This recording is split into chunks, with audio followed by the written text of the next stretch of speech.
A structure built 4,500 years ago points north more precisely than many cathedrals raised in the Age of Steel. Not approximately north, not symbolically north, true north, within 3 to 4 arc minutes, roughly 1/20th of a single degree. A deviation so small you would struggle to see it even across the span of a football field. Across 13 acres of stone, its base is level to within mere centimeters. Its corners meet at angles deviating by scarcely 45 arc seconds, a level of geometric discipline approaching 1 part in 10,000. This is not myth, it is measurement. The monument stands on the Giza Plateau, the Great Pyramid of Khufu, raised around 2550 BC. Surveyed repeatedly in the modern era, by Flinders Petrie in the 19th century, by J.H. Cole in the 20th, and by contemporary engineers using electronic distance measurement, its tolerances have only become more astonishing as our instruments improve. And yet here is the riddle. The Egyptians did not stop building pyramids after Khufu. They continued for centuries. They had the blueprint, they had the memory of the form. They possessed the same desert, the same limestone quarries, the same copper tools, the same sky. But something changed. Later pyramids, those of the Middle Kingdom and beyond, do not share this obsessive precision. Their orientations drift farther from cardinality. Their foundations wander. Some sides bow subtly outward. Core masonry becomes less exact. In several cases, structural weaknesses required reinforcement or led to partial collapse. The shape remains, the square base, the rising faces, the aspiration toward heaven. But the accuracy diminishes, and that is far more unsettling than any romantic mystery. Because engineering, we assume, moves forward, it refines, it iterates, it improves. We do not expect regression, not when the template already exists. So what are we looking at? A civilization that achieved extraordinary geometric control at the dawn of its pyramid age, and then, in later centuries, could replicate the silhouette, but not the precision. Same design, worse execution. Across the Giza Plateau, the Pyramid of Khufu is aligned to true north within roughly 0.05 degrees. Its neighbor, the Pyramid of Khafre, exhibits nearly the same subtle counterclockwise rotation, suggesting not error, but a shared method. Even the earlier Red Pyramid at Dashur shows remarkable consistency. This was not luck, it was systematic. Engineers like Glenn Dash have demonstrated that a carefully observed equinox shadow, traced by a vertical gnomon, can produce an east-west line with a minute consistent offset. Such a method could plausibly explain the shared rotational signature of the great 4th Dynasty pyramids. Whether solar or stellar in technique, what matters is not the instrument, but the repeatability. Repeatability across projects. Repeatability across decades. That is not the mark of guesswork, it is the mark of process control. And yet, move forward in time. Visit the pyramid complexes of the 12th dynasty. Examine the pyramid of Amenemhat I at Lisht. The orientation drifts further. Construction shifts toward mud brick cores with limestone casing. Internal structural coherence weakens. The crisp, almost surgical stone fitting of the Old Kingdom gives way to expediency. Why? Was the knowledge lost? Or was it never fully understood by those who inherited the tradition? The temptation is to imagine a slow improvement curve, that early attempts were crude and later versions refined.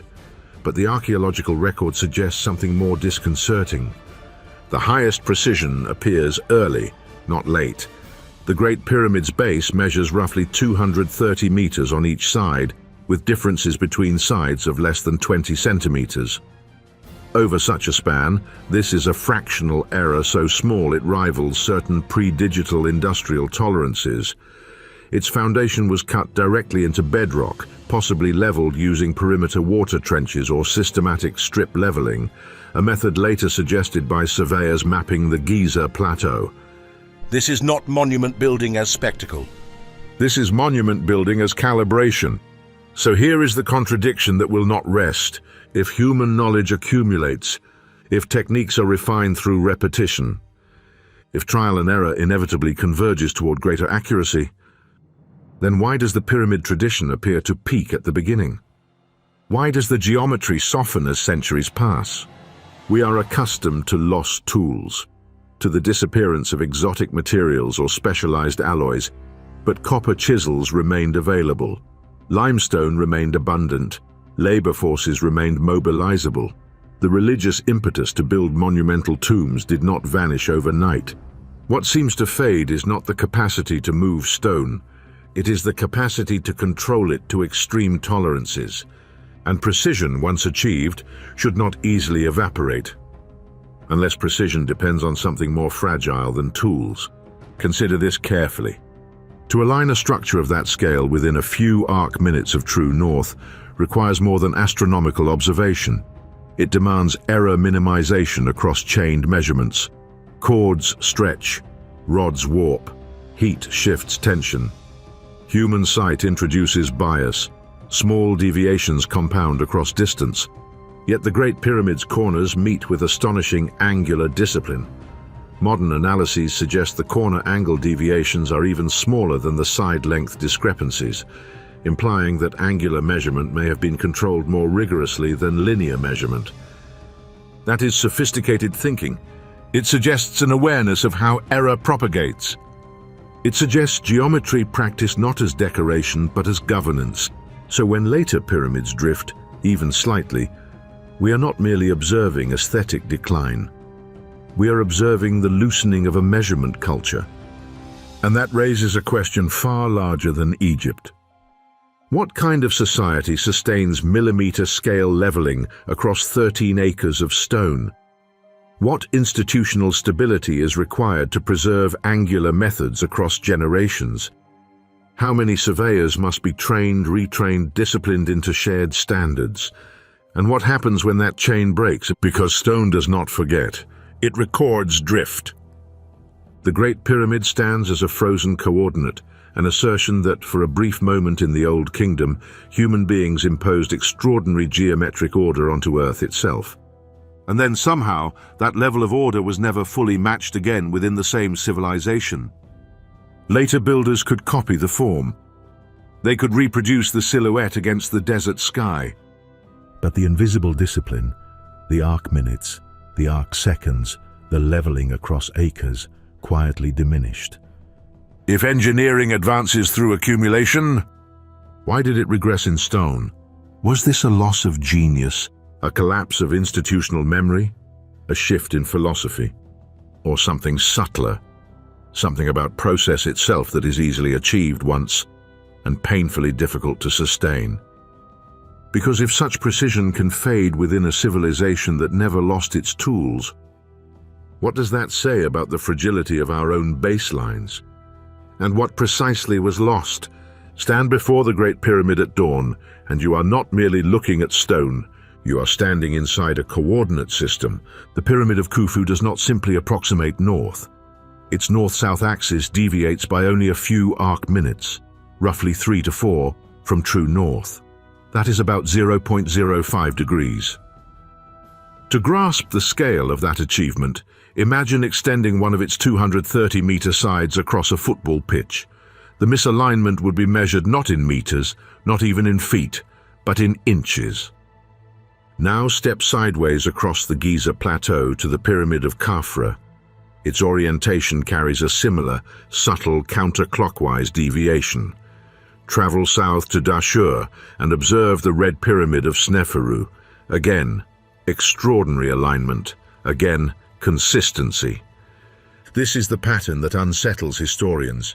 3 major pyramids, constructed across successive reigns of the 4th dynasty, exhibit not random error, but coherent deviation. The slight rotational offsets appear systematic. They whisper of a shared method, not guesswork, not celestial superstition, but procedure. And procedure implies repetition. In the 1980s, surveyor Joseph Dorner conducted precise azimuth measurements of the Giza pyramids, confirming the minute rotational errors first observed by earlier Egyptologists. The results reinforced what Petrie had suspected a century before. The alignments were not only deliberate, they were astonishingly controlled. But how? One possible answer emerged from an elegant modern experiment. Engineer Glenn Dash erected a simple vertical rod, a gnomon, and tracked its shadow on the day of the autumnal equinox. As the sun rose and fell, the shadow traced a near-perfect east-west line. When plotted carefully, it yielded a north-south axis with a minute counterclockwise deviation, eerily similar to that observed in the pyramids. No telescopes, no magnetic compasses, just sky, patience, and geometry. The significance of this is profound. If the builders were using solar observations around the equinox, and if they repeated this method carefully across projects, the shared rotational signature makes sense. It is not an error. It is a fingerprint. But solar methods are not the only candidates. Stellar alignments, particularly involving circumpolar stars, have also been proposed. What matters here is not which celestial reference they used. What matters is that whichever system they employed produced consistent, repeatable angular control across decades. Consistency is the language of process. Let us descend from the sky to the ground. The base of Khufu's pyramid measures roughly 230.3 meters on each side. The difference between the longest and shortest side is less than 20 centimeters. Over 13 acres, that is a fractional deviation of about 0.1%, astonishing for an age without steel tapes or laser levels. Even more intriguing, analyses suggest that the deviation in corner angles may be smaller proportionally than the side length differences. In other words, the builders appear to have controlled right angles with even greater rigor than linear distances. Right angles accurate to roughly 1 part in 10,000. Pause and consider that. 1 part in 10,000, across hundreds of meters. That is not casual competence. That is disciplined angular geometry. Recent geometric reconstructions by researchers such as Jean-Pierre Clerc propose that surveyors may have employed isosceles triangle constructions or angular transfer methods, creating stable right angles first, then extending baselines from them. If so, the emphasis was not on measuring long distances directly, but on controlling angles with extreme care and allowing lengths to follow. This is sophisticated thinking. Modern surveyors know that angular errors propagate differently from linear ones. To prioritize angular precision is to understand how deviation accumulates across space. And the pyramid builders appear to have understood exactly that. Now consider another numerical curiosity, one that both fascinates and divides researchers. Multiply the perimeter of the Great Pyramid's base by 43,200, and you approximate the Earth's equatorial circumference. The number 43,200 corresponds to the number of seconds in 12 hours and relates intriguingly to Earth's axial precession cycle when scaled. Is this intentional? Coincidence? Later numerological projection? We must tread carefully. Extraordinary claims demand restraint. Yet even if the Earth scaling hypothesis proves incidental, the mathematical coherence of the pyramid's proportions remains undeniable. The ratio of its perimeter to its height approximates 2 pi with surprising closeness, within about 0.04%. Whether deliberate encoding or emergent geometry from slope choices, the result reflects a structure deeply embedded in measurable relationships. This was not crude monument building. This was calibration. Calibration of slope, of cardinal direction, of planar leveling, of angular orthogonality. Calibration sustained across reigns. The Old Kingdom pyramids represent a high watermark, not merely of ambition, but of geometric discipline. The evidence does not suggest gradual fumbling improvement. It suggests rapid mastery, followed by controlled replication. Which brings us back to the riddle. If this was the beginning of the pyramid tradition's apex, if such precision was already present in the early 4th dynasty, why did it not tighten further?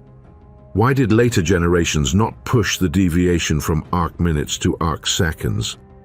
Why did alignment not become even more exact? In engineering history, once tolerances are achieved, they are typically refined. Steelmaking improved, clockmaking improved, navigation improved. But in Egypt, after Khufu and Khafra, something subtle begins to soften.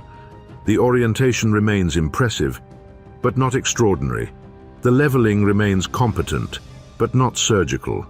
The angular discipline relaxes. It is as if a culture capable of breathtaking geometric focus chose, or was forced, to redirect its attention elsewhere. And that is the deeper mystery. The pyramids of the Old Kingdom were not products of mystical intuition. They were outputs of repeatable geometric systems, systems that required trained surveyors, standardized methods, institutional continuity, and extraordinary patience. Systems that worked. If such systems existed, robust enough to produce near-perfect right angles across 13 acres of stone, then they were teachable, transferable, sustainable. So why were they not intensified? Why was the high water mark not merely a stepping stone toward even greater refinement? The stone suggests something unsettling. Precision was achieved early, and then it plateaued, perhaps even receded, which forces us to confront an uncomfortable possibility. What if the Great Pyramid was not the beginning of a curve that rises upward, but the crest of one already beginning to fall? If you find yourself drawn into this question, if you feel the weight of numbers carved into desert bedrock, then stay with me. Subscribe and continue this journey, because what comes next is not speculation about lost machines, but an examination of something far more fragile. The human systems that make precision possible at all. The human systems that make precision possible at all. To understand them, we must travel back before Khufu, to a ruler who gambled with stone on a scale never before attempted. Sneferu did not inherit perfection. He built toward it.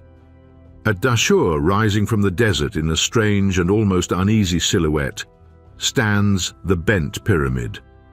At first glance, it appears as an architectural curiosity, its lower courses rising steeply at roughly 54 degrees, then abruptly shifting mid-ascent to a gentler angle of about 43 degrees. The change is not subtle. It is a correction made in full view of history. Something went wrong. The original steep angle, perhaps inspired by earlier step pyramid geometries, placed enormous stress on the internal chambers and outer casing. Structural cracks began to appear. The load distribution threatened stability. Collapse was a possibility. And here is the remarkable thing. They did not abandon it. They adjusted. Mid-construction, the slope was reduced. The pyramid's upper portion was re-engineered to lessen weight and stabilize the structure. It stands today not as a failure, but as a record of adaptive thinking carved into limestone. This is not trial and error in the crude sense. This is real-time engineering response within a single reign. Learning, but learning quickly. And then, almost immediately afterward, something extraordinary happened. A short distance away, Sneferu commissioned what we now call the Red Pyramid. Its slope stabilized at approximately 43 degrees from the outset. Its internal chambers were better distributed. Its geometry is coherent, confident, disciplined. Its alignment, again, remarkably precise. Not quite Khufu's perfection, but unmistakably within the same tradition of serious geometric control. The transition from bent to red is not gradual across generations. It happens under one ruler. That matters, because it suggests that the knowledge required to correct slope, manage internal stress, and maintain orientation was not diffuse folk wisdom. It was concentrated, discussed, tested, refined, and deployed again almost immediately. This is institutional learning. Sneferu's reign may represent something far more significant than the construction of large tombs. It may mark the formation of a centralized engineering apparatus, a cadre of surveyors, planners, overseers, and geometric specialists operating under state authority.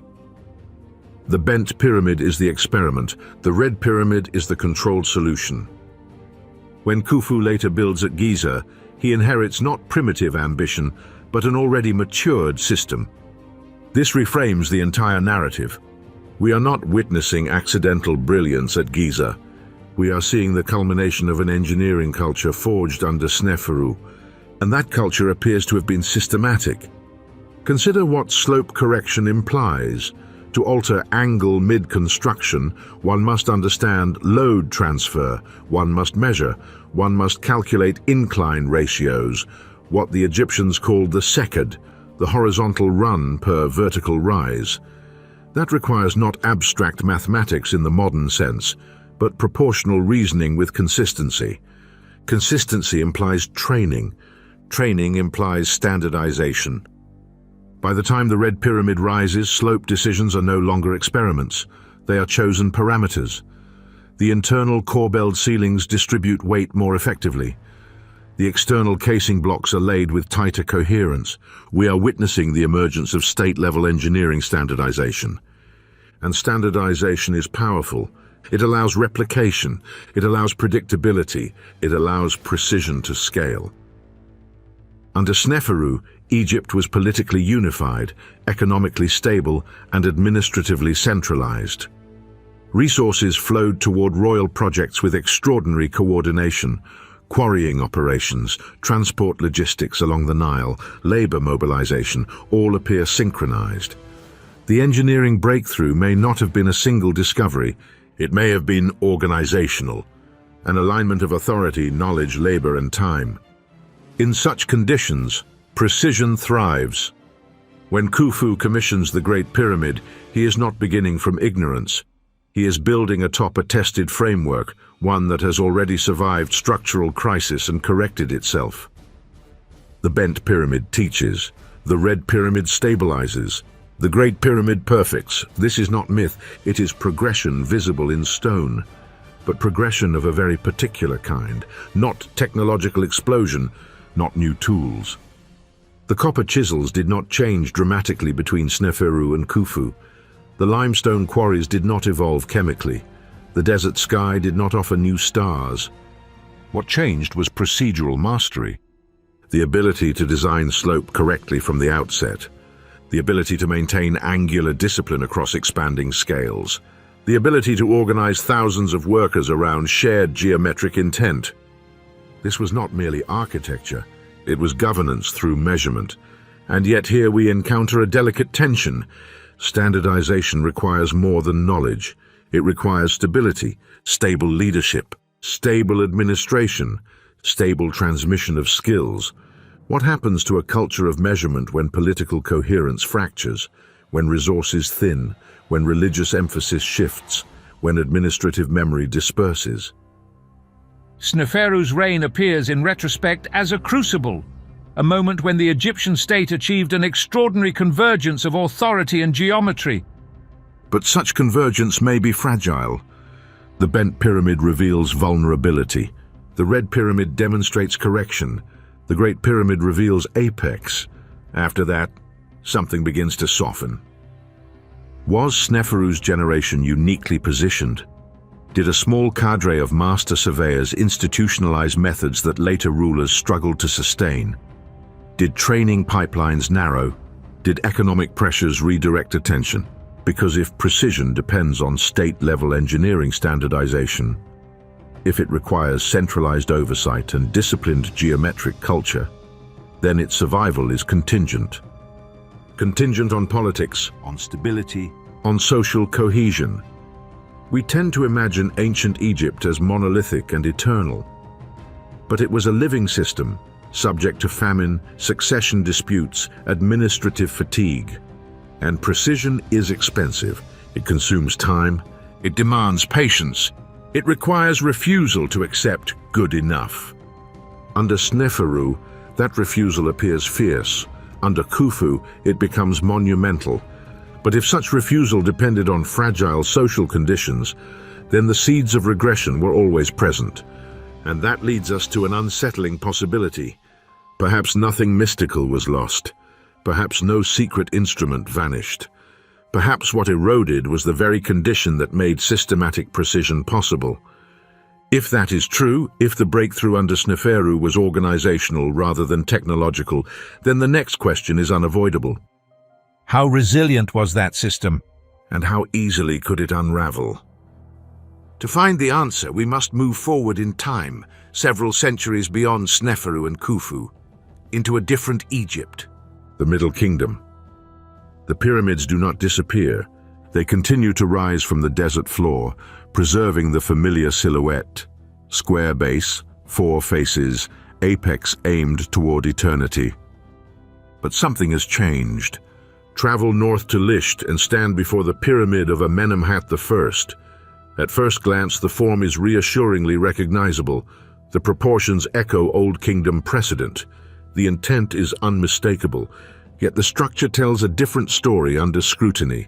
Much of its core was constructed not from massive, carefully interlocked limestone blocks, but from smaller stones, rubble and mud brick, bound together and faced with limestone casing. Over time, erosion and structural instability have reduced large portions to a ruinous mound. This is not merely the damage of centuries, it reflects design choices. Move south to the pyramid complex of Senusret III at Dasha. Again, the outer casing once presented the classical pyramid form. Again, the internal composition relied heavily on mud brick core construction. Brick is not incompetence, it is expedience. It allows faster construction. It requires fewer massive quarrying operations. It reduces logistical strain, but it doesn't produce the same structural coherence as the dense, carefully bonded limestone cores of the Fourth Dynasty. And the deviations extend beyond materials. Measurements of Middle Kingdom pyramids reveal greater variance in orientation. Alignments drift farther from true north. Foundations are less tightly controlled. Substructures show less meticulous angular discipline. The shapes remain correct. The tolerances relax. This is the subtle regression that matters. The Middle Kingdom builders clearly knew what a pyramid was supposed to look like. They had inherited centuries of architectural memory. The concept of the square base and cardinal orientation was embedded in cultural consciousness. But geometry is not preserved by memory alone. It is preserved by method. Consider foundation control. The Great Pyramid's base was leveled across 13 acres to astonishing precision, likely through systematic bedrock cutting and possibly water-based leveling techniques along perimeter trenches. The surface beneath it was not left to chance. Later pyramids do not display the same surgical leveling across equivalent expanses. Variations in elevation become more pronounced. Minor inconsistencies accumulate. This is not ignorance of shape. It is relaxation of calibration. Even alignment tells a similar story. Old Kingdom pyramids achieved cardinal orientation within a few arc minutes. Later examples often deviate by significantly larger margins, still respectable by ancient standards, but no longer extraordinary. The difference is not dramatic to the casual eye, but to a surveyor it is unmistakable. The right angle remains 90 degrees in concept. It drifts in execution. We must resist the temptation to interpret this as simple decline or decay. The Middle Kingdom was not intellectually inferior. It produced literary works of sophistication, administrative reforms, military campaigns, and complex irrigation systems. This was not a civilization incapable of thought. It was a civilization operating under different constraints. After the collapse of the Old Kingdom and the fragmentation of the First Intermediate Period, Egypt underwent political decentralization. Regional power bases strengthened, economic networks shifted, administrative continuity fractured before being reassembled under new dynasties. Precision is not merely a technical capacity, it is an institutional habit, and habits are vulnerable to disruption. The Middle Kingdom pyramids demonstrate something profoundly important. Architectural form can survive even when the processes that once perfected it begin to loosen. You can copy the silhouette, you can replicate the outline, you can preserve the symbolic grammar, but unless the underlying system of measurement, training, oversight, and quality control is sustained with equal intensity, tolerances will drift.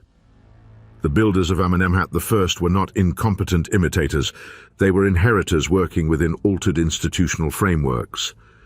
Mud brick cores suggest shifting economic priorities. Less rigid alignment suggests either modified surveying methods or reduced emphasis on angular exactitude. Foundation irregularities suggest less intensive site preparation. These are not accidents, they are signals.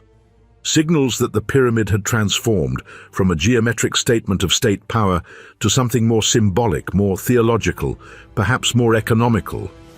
Under Sneferu and Khufu, the pyramid appears almost as a demonstration of control over earth and sky, a calibration device rendered in stone. By the Middle Kingdom, the pyramid is still sacred, but it is no longer obsessively calibrated. And this distinction is everything, because it reveals a principle that extends far beyond Egypt. Form is easy to copy, process is not. A culture can inherit design without inheriting discipline. It can replicate geometry without replicating the invisible scaffolding of measurement culture that once sustained it. And process culture, the culture that insists on verifying angles, rechecking baselines, training surveyors to detect minute deviation, is delicate. It requires continuity. It requires standards enforced across generations. It requires leadership that values tolerances invisible to most eyes. When such a culture softens, the product still looks familiar. But something essential has thinned. The Middle Kingdom pyramids stand as echoes, recognizable, respectable, but no longer at the high water mark of precision. The question now becomes sharper. If later builders retained tools, materials, and symbolic intention, if they could quarry limestone, mobilize labor, and raise monumental forms, then what precisely had diminished? What is it that allows one generation to align stone to within arc minutes, and another equally capable generation to drift? What exactly is process knowledge? Before we answer that, we must clear away the noise. Because whenever precision appears in deep antiquity, speculation rushes in to fill the gap.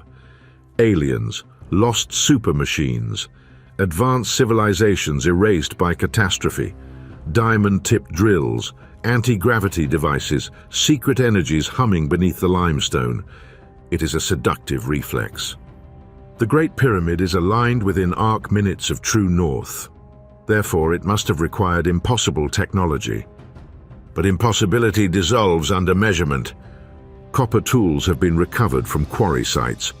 Dolerite pounding stones bear the marks of shaping hard granite. The logbook of Mera, discovered at Wadi al-Jarf, records the transport of limestone blocks from Tura to Giza under Khufu's reign. There is no missing metallurgy, no anomalous alloys, no evidence of vanished machinery. The tools did not disappear. They were never exotic to begin with. What was extraordinary was not the instrument. It was the system in which the instrument operated.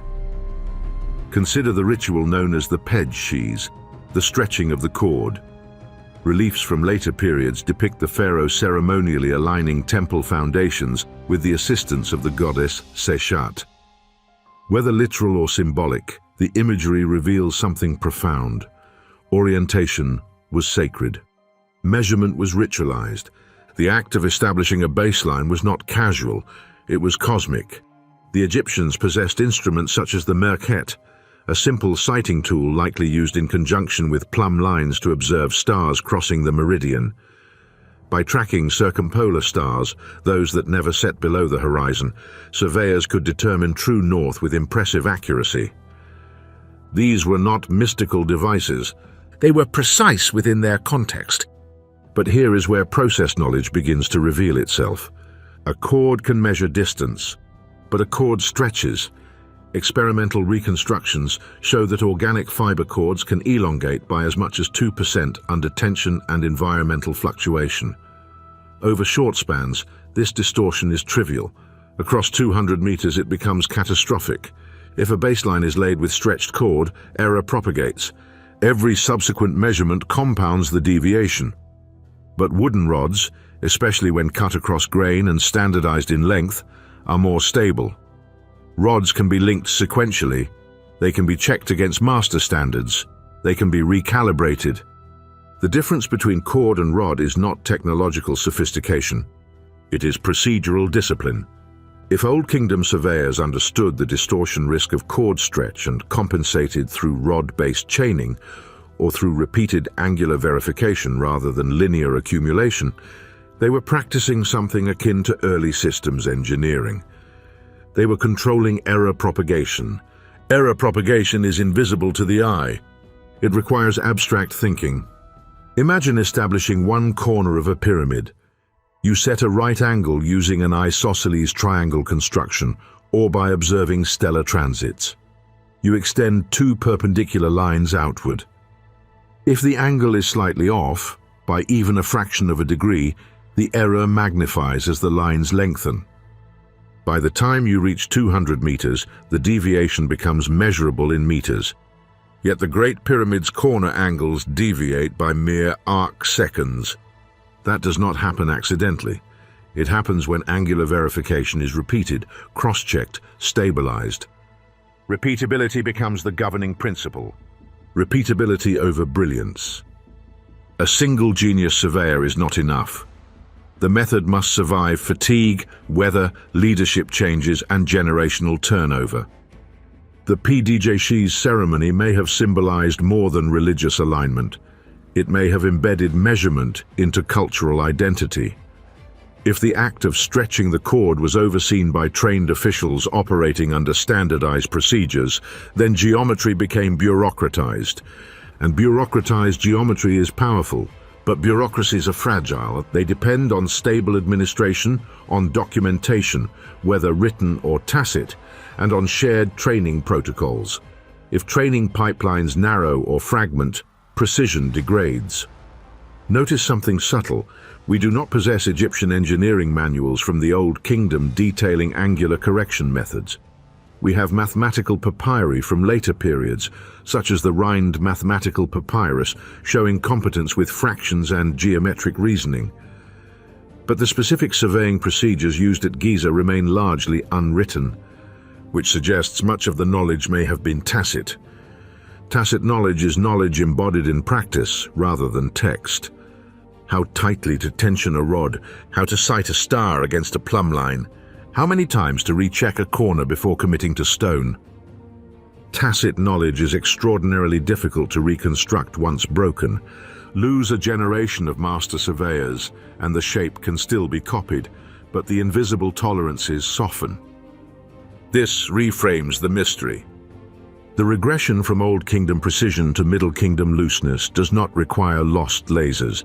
It requires loss of coordination discipline. In modern engineering, we speak of systems integration. Components can be excellent individually, high-grade steel, advanced computing, skilled technicians. But without coherent coordination, the final system fails. The Great Pyramid may represent a triumph not of isolated tools, but of integrated procedure. Surveyors aligned with quarry masters. Quarry masters aligned with transport overseers. Transport overseers aligned with placement crews, every block laid against a pre-verified baseline. This is not romance, it is organizational choreography. When that choreography is stable, tolerances shrink. When it loosens, drift appears.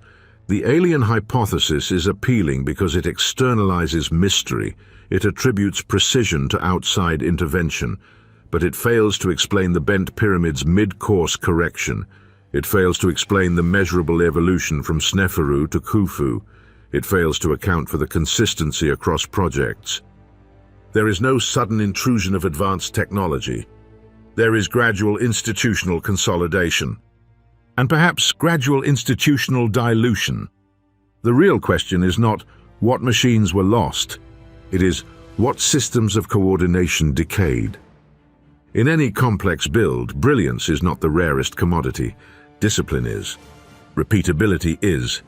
The ability to produce the same angular outcome across decades, that is the true marvel. And it is precisely the quality that appears to weaken in later pyramids, which leads to an unsettling hypothesis. What if the true technology of the Old Kingdom was not copper chisels or sighting tools, but organizational architecture?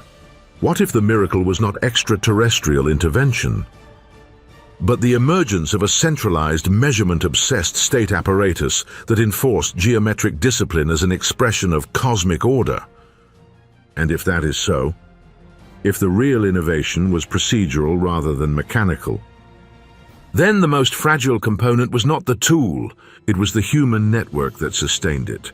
Because networks fracture, administrations shift, training degrades, standards relax, and when they do, stone remembers the drift.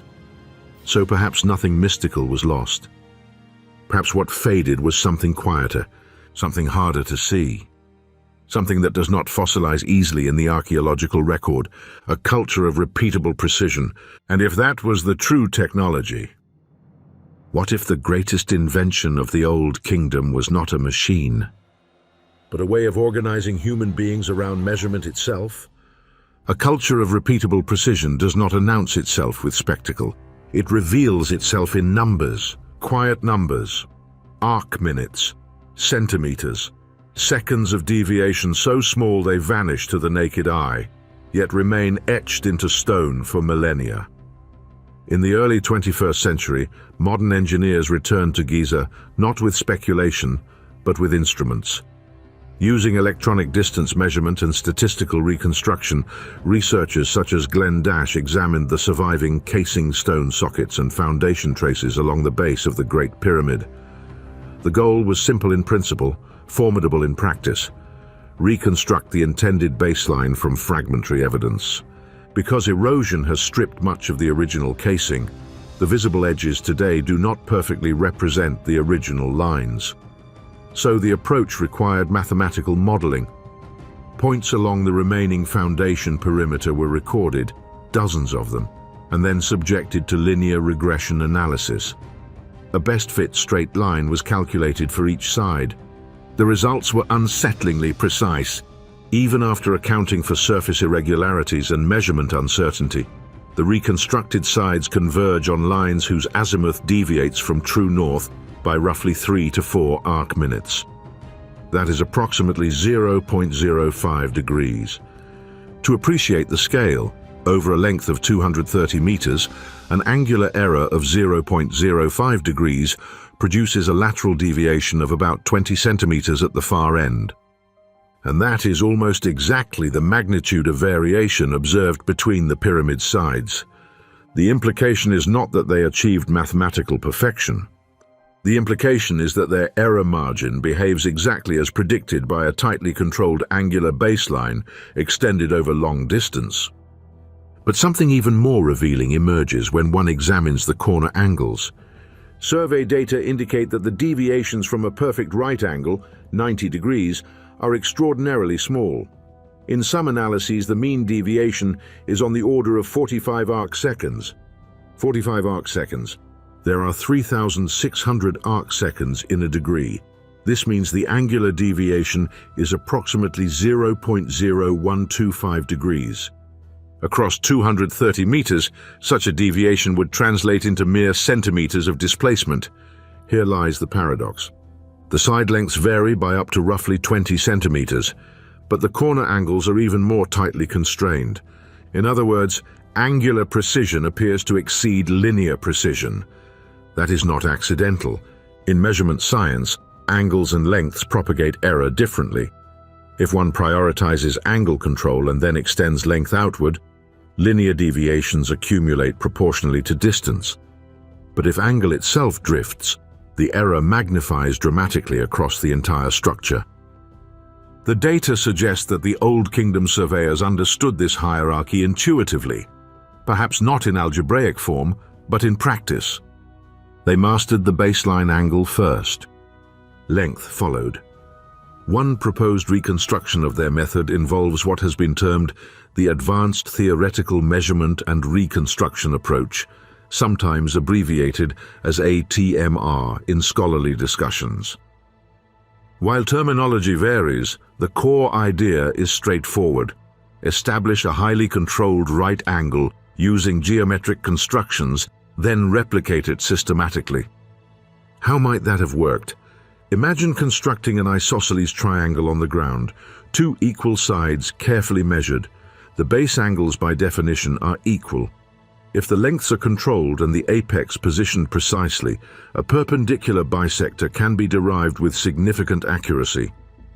Alternatively, using the classic 3-4-5 triangle principle, known in various ancient cultures, one can generate a right angle by marking proportional segments along two sides and confirming diagonal equality. But scale matters. To produce a right angle accurate to tens of arc seconds over hundreds of meters, small-scale constructions must be expanded carefully. If a 20-meter survey triangle is used, and that triangle is repeatedly transferred and verified, the angular integrity can be preserved, provided the transfer process is disciplined. Clerc's geometric analyses suggest that if an isosceles triangle of, say, 20 by 30 meters were constructed and carefully checked, the predicted angular deviation might fall within approximately 35 to 40 arc seconds, remarkably close to observed pyramid data. That proximity is statistically meaningful. Consider the improbability of randomly achieving right angles within one part in 10,000 across four corners without systematic method. The chance of independent, unverified alignments accidentally converging within such tight tolerances is vanishingly small. This was not eyeballing, it was procedure. The mathematics of baselines reveals something else. Corner positions reconstructed through regression intersect within centimeters of one another when projected outward. That level of convergence implies that each side was not measured in isolation, but coordinated within a shared geometric framework. Picture the process. A primary north-south line established through stellar observation. A perpendicular east-west line generated through geometric construction. Verification loops repeated. Chords perhaps used for layout, but rods employed for critical checks. Plumb lines ensuring verticality. Repeated sighting of stars crossing the meridian to confirm alignment. Each measurement cross-validated. This is error minimization through redundancy. Modern engineering calls it tolerance stacking control. It requires foresight and cognitive abstraction. Angular measurement is cognitively demanding. Unlike length, which can be physically extended, angle is relational. It exists between lines. It demands conceptual understanding of perpendicularity, symmetry, and geometric invariance. To maintain angular deviation within roughly 45 arc seconds across a 13-acre footprint requires not only technique, but training.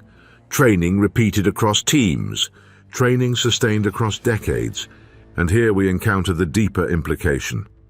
If angular mastery exceeded linear mastery, if corner precision was tighter than side-length uniformity, then the surveyors prioritized what truly governed structural coherence. They understood, at least operationally, that angle is destiny. Length can drift slightly and be corrected with casing adjustments.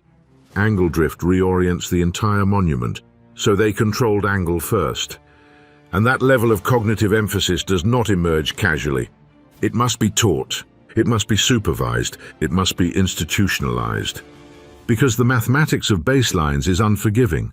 A deviation of 1 arc minute at the origin becomes significant at the terminus. Multiply that across 4 sides and misclosure appears, the final corner failing to meet the first. Yet the Great Pyramid's corners close with extraordinary fidelity, which means someone, somewhere was verifying closure. Someone was checking diagonals. Someone was aware that error accumulates. This is abstract systems thinking. And it existed at scale in the 4th dynasty. But abstraction is fragile. It depends on minds trained to see invisible relationships. It depends on social structures that value invisible accuracy. If that cadre of angular specialists thinned, if verification culture softened, if political or economic pressures shortened construction timelines, angular discipline would be the first casualty. Linear drift would follow. And so the mathematics of baselines leads us not toward mystery, but toward vulnerability. Because angular measurement at this level is not intuitive, it is cognitively advanced. It requires conceptual continuity, which raises a question more unsettling than any speculation about lost machines. If such angular mastery existed, who maintained it, and what happened to them? The answer may lie not in stone, but in silence. After the towering achievements of the Fourth Dynasty, Egypt did not simply continue upward in an unbroken arc of expansion. The Old Kingdom weakened, central authority thinned. Provincial governors, once subordinate to the pharaoh, accumulated local power. Administrative cohesion fractured. Then came what we now call the First Intermediate Period. It was not a cinematic apocalypse. There were no flaming cities swallowed whole by sand, but there was fragmentation, competing regional centers, shifting loyalties, strained agricultural yields following low Nile floods, redistribution of labor, redistribution of attention. And in such conditions, precision is not merely difficult, it is unsustainable. Because precision requires stability. To align a pyramid within arc minutes demands more than geometry. It demands a stable workforce that can be trained over years. It demands surveyors who are not reassigned mid-project to quell uprisings. It demands quarry logistics that operate predictably across seasons. It demands oversight that persists across decades. The Great Pyramid did not rise in a single season. Estimates suggest approximately 20 to 25 years of coordinated effort. That is a generational commitment, a planning horizon that extends beyond immediate crisis. When political fragmentation intrudes, long horizons shorten. Administrative memory scatters. If master surveyors once trained apprentices within centralized institutions tied directly to royal authority, what happens when that authority dissolves? Where do those specialists go? Do they remain attached to provincial courts? Do their methods become localized, adapted, simplified? Precision is not merely a technical outcome. It is a social investment. And investments require surplus. Surplus of food, surplus of labor, surplus of political capital. When the Nile fails to flood sufficiently for several cycles, surplus vanishes. Grain reserves shrink.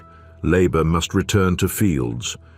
Monumental construction becomes a luxury rather than an inevitability. Under such strain, tolerances relax. Close enough replaces exact.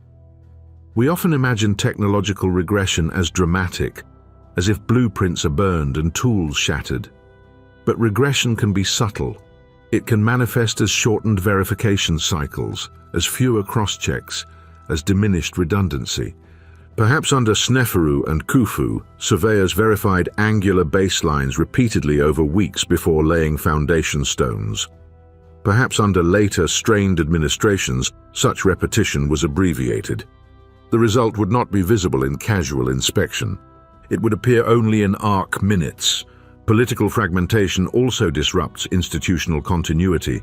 If central workshops once standardized measuring rods to consistent lengths, ensuring uniformity across projects, a breakdown in oversight could allow regional variation to creep in. Slight discrepancies in rod calibration would propagate into measurable drift across large structures. And unlike tools, institutional calibration does not fossilize easily. We can recover copper chisels. We cannot easily recover standard operating procedures. The First Intermediate Period likely scattered more than political authority. It may have dispersed tacit knowledge networks. The invisible web of trained overseers, geometric specialists, and administrators who maintained repeatable precision may have thinned or localized. When the Middle Kingdom reunified Egypt, it did so under new dynasties, new administrative centers, new priorities. Monumental construction resumed. Pyramids were commissioned again, but they emerged from a reassembled state, not the uninterrupted apparatus of the Old Kingdom. Reassembly is not restoration, it is reconstruction, and reconstruction often carries gaps. Precision is culturally expensive. That is a phrase worth lingering on. It consumes time that could be spent elsewhere. It requires oversight that may appear excessive. It demands patience in a world that rewards speed. Under conditions of political stability and economic surplus, such expense can be justified as an expression of cosmic order, ma'at, the Egyptian principle of balance and truth. Under conditions of fragmentation, that expense becomes harder to defend. If provincial leaders seek to assert legitimacy quickly, they may prioritize visible form over invisible tolerances.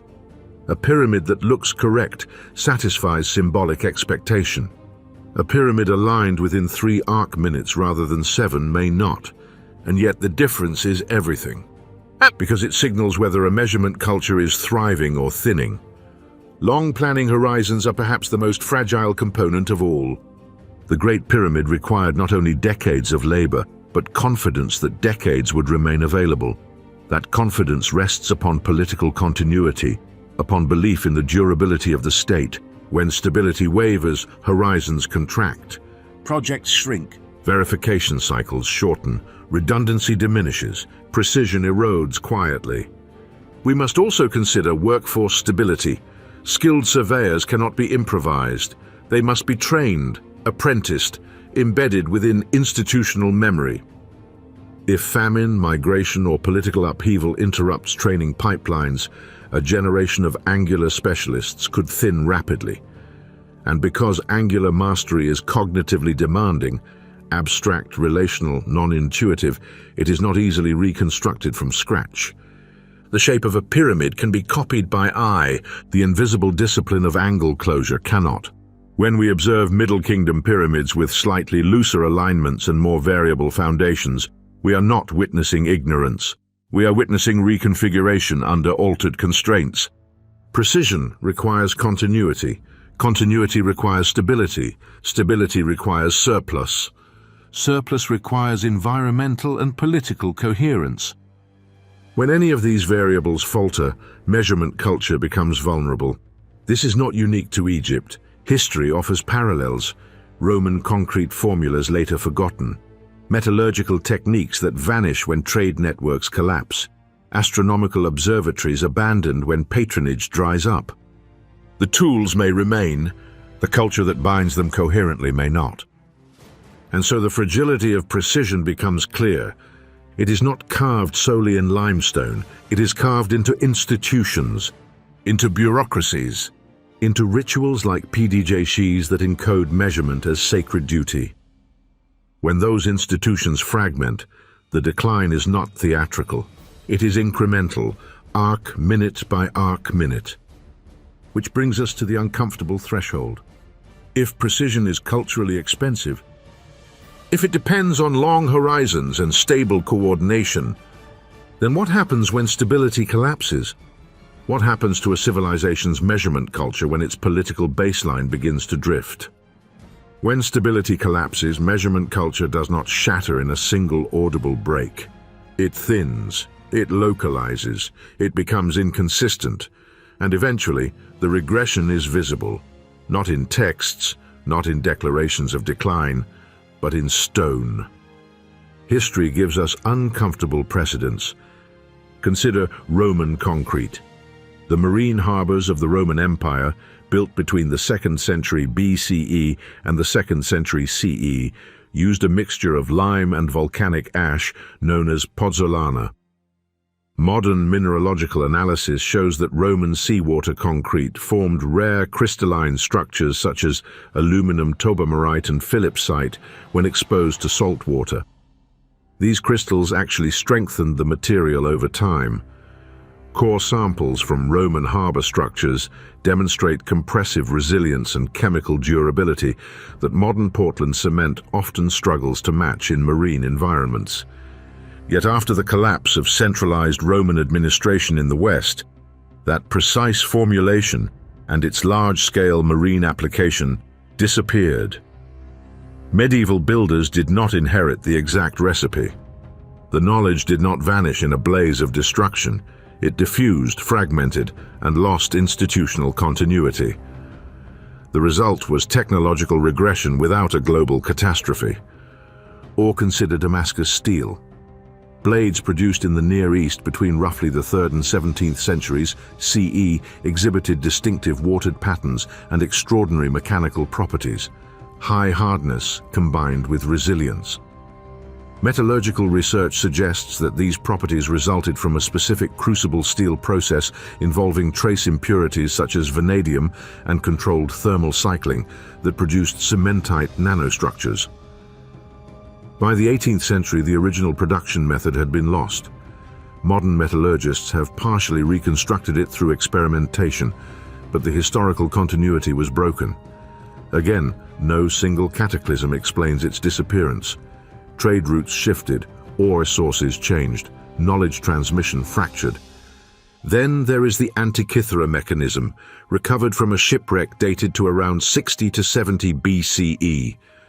Radiographic imaging and micro-CT scanning reveal a complex assembly of at least 30 bronze gears with precise triangular teeth. The device modeled lunar phases, predicted eclipses via the Saros cycle, and tracked planetary motions.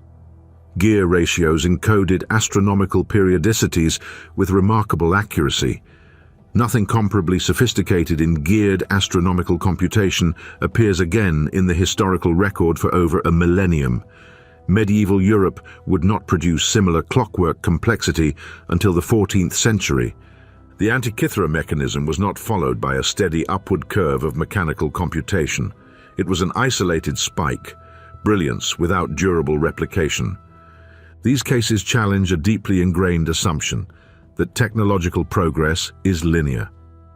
In reality, history often exhibits punctuated memory. Knowledge surges, consolidates, then disperses. The pyramids of the Old Kingdom sit uncomfortably within this pattern. When we examine the Great Pyramid's baseline accuracy, corner closure, and alignment precision, we are not merely observing impressive architecture. We are observing a statistical anomaly relative to later Egyptian pyramid construction. Side deviations under 20 centimeters across roughly 230 meters imply fractional errors on the order of less than 0.1%. Angular deviations measured in arc minutes suggest control approaching 1 part in 10,000 in orthogonality. Such consistency is rare in pre-modern construction, and crucially, it is not sustained. Later pyramids, including those of the Middle Kingdom, replicate the form. They do not replicate the tolerances. Foundations become less uniformly leveled. Alignments drift by larger margins. Structural failures increase. Core materials shift from large stone blocks to mud brick with stone casing, increasing susceptibility to collapse. This is regression in stone, not collapse. Not ignorance, regression. Technological regression without catastrophe. Egypt did not fall into oblivion after the Fourth Dynasty. It reorganized. It continued monumental building. It preserved literacy. It maintained religious continuity. Yet something about the peak precision of the Old Kingdom was not fully retained. One explanation is scale. The Fourth Dynasty pyramids were state projects of unprecedented ambition. Khufu's pyramid contains approximately 2.3 million stone blocks, with an estimated total mass of 5.7 to 6 million tons. Organizing such an undertaking requires logistical coherence at a level rarely achieved in ancient states. Quarrying schedules, river transport timing, workforce rotation, and surveying cycles had to synchronize with seasonal Nile inundation patterns. That synchronization is itself a technological achievement. Systems engineering precedes stone placement. In modern statistical terms, we might describe the Great Pyramid as the output of a tightly controlled process with low variance. When process variance increases, due to administrative fragmentation, resource constraints, or shortened planning cycles, output variance increases accordingly. The Middle Kingdom pyramids show exactly this pattern: higher variance in alignment, higher structural failure rates, and greater reliance on expedient materials. This mirrors the Roman and Damascus examples. When centralized supply chains weaken, specialized inputs degrade. When training pipelines narrow, tacit knowledge attenuates. When political or economic stress shortens project horizons, quality assurance contracts. We often misinterpret technological regression as a return to primitiveness. It is more accurately a reduction in process control. The Antikythera mechanism was not followed by mechanical ignorance. Bronze casting continued.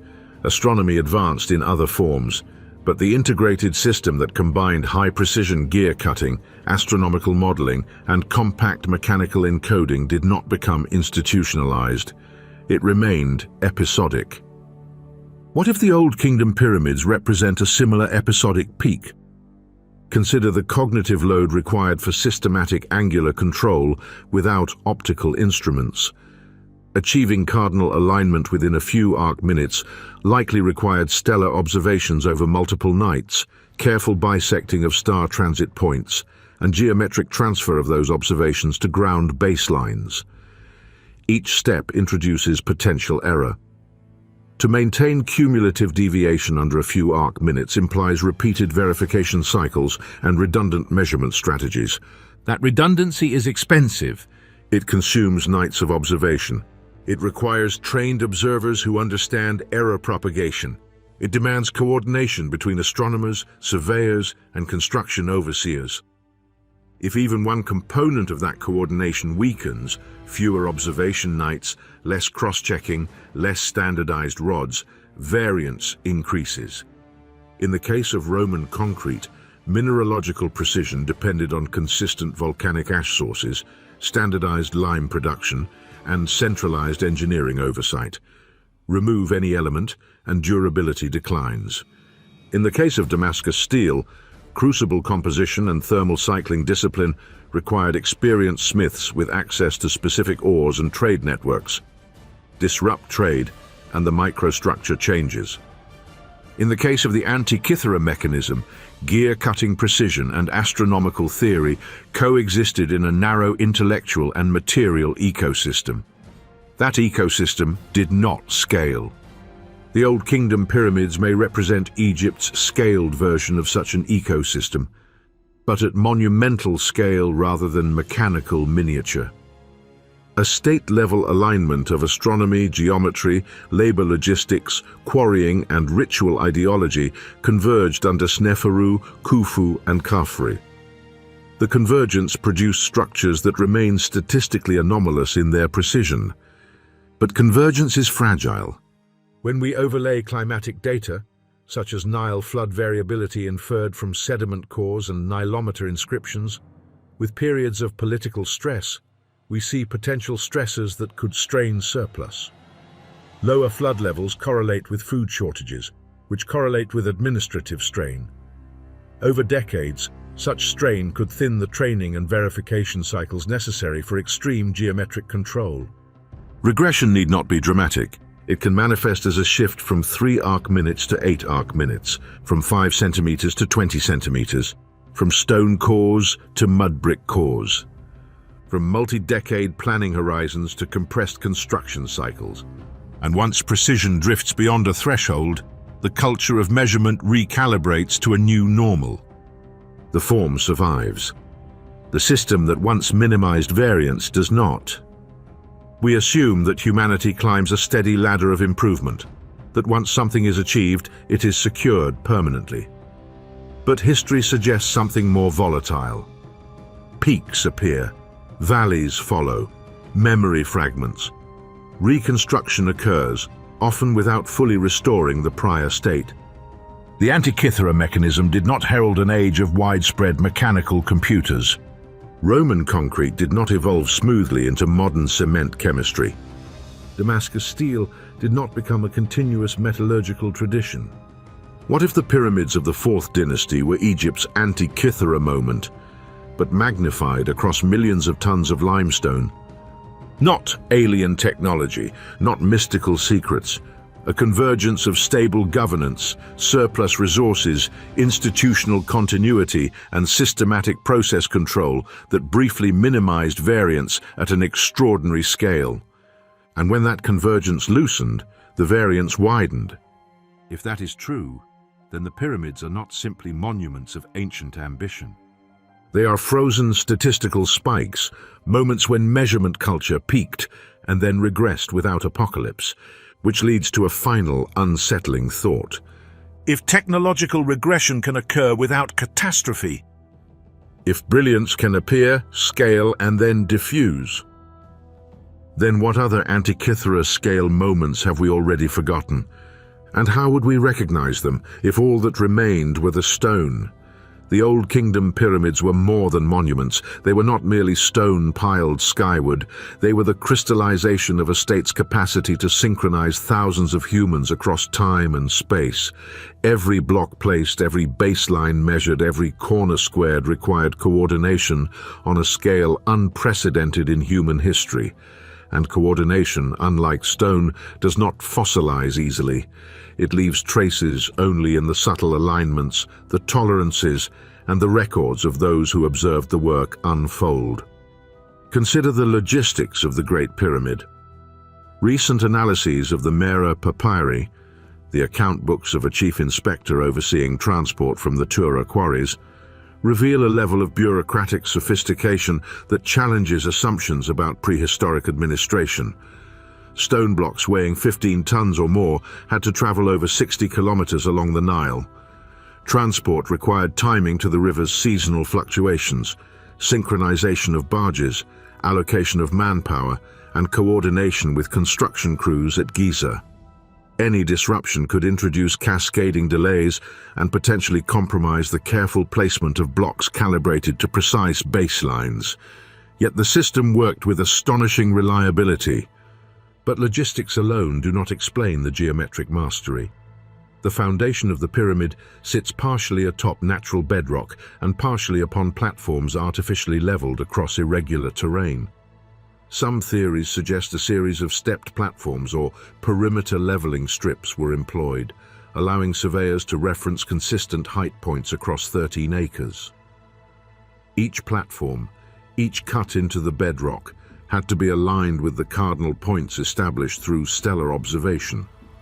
Every slight misalignment in the platform would propagate upward, magnifying error through hundreds of layers of stone. The Egyptians integrated bedrock and human intervention into a single coherent reference system, a scaffold that anchored both the material and the process. Here lies the central insight. The pyramid is not merely stone, it is coordination fossilized. Every horizontal line and vertical face records a series of decisions, measurements, and corrections. Every deviation or lack thereof is a residual trace of human organization and oversight. The bedrock, the level platforms, the precise corners, and the orientation toward true north were not the end point of construction.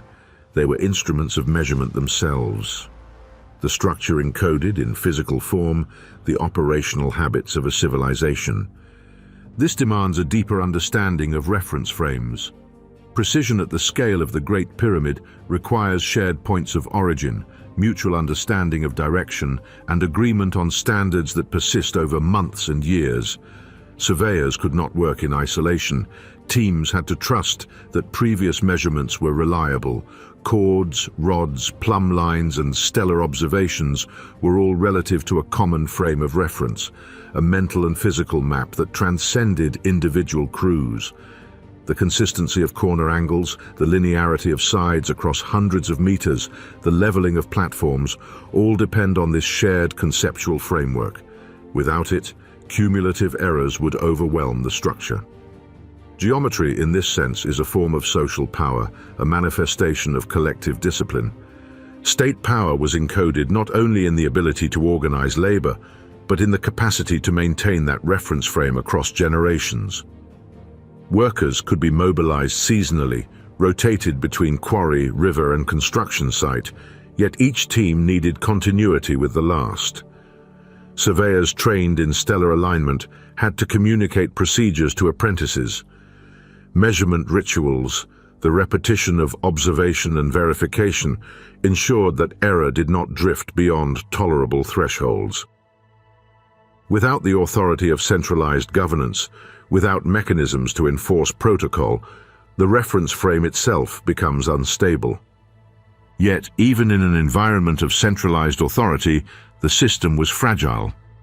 If a natural disruption delayed quarrying, if a seasonal flood altered river schedules, if labor was diverted to other projects, then the shared reference could be compromised.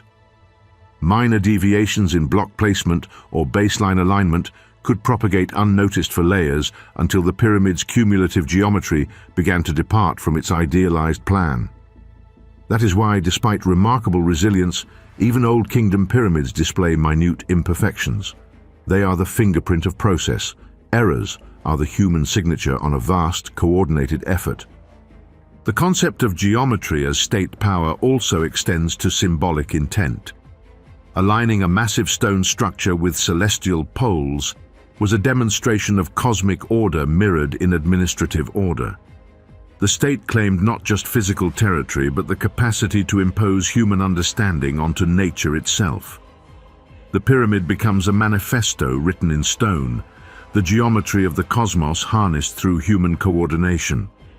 Political authority, celestial observation, labor mobilization, and measurement culture were inseparable strands woven into one enduring artifact. This perspective illuminates the regression observed in later periods. When Middle Kingdom and New Kingdom pyramids lose the extreme precision of the Old Kingdom, they are not necessarily failures of intellect or technique. They reflect the decay of shared reference frames.